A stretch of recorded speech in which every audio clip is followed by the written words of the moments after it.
চাষিরা ফসল বপন করে অনেক কষ্ট করে, এবং সেই ফসলটা যদি প্রাকৃতিক দুর্যোগের কবলে পড়ে তাহলে তাতে প্রচুর আর্থিক সংকট ঘটে।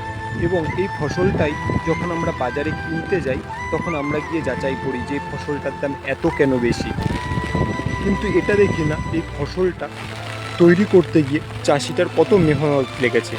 কিন্তু আমরা কোনো আইফোন বা মোবাইল কিনতে গিয়ে তখন যে রেট লেখা থাকে সেই রেটেই কিন্তু আমরা কিনে নিই, তখন কিন্তু আমরা কোনো যাচাই করি না। চাষিরা কত রোদ বৃষ্টি ঝড়ের বৃষ্টির মধ্যে দিয়েও মাঠে কাজ করে।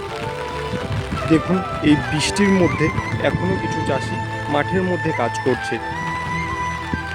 দেখুন এই যে বৃষ্টি পড়ছে, তাও প্রাকৃতিক দুর্যোগকে উপেক্ষা করে তাও মাঠে কাজ করে যাচ্ছে। লাগাতার বৃষ্টির মধ্যেও তারা তাদের কাজ চালিয়ে যাচ্ছে।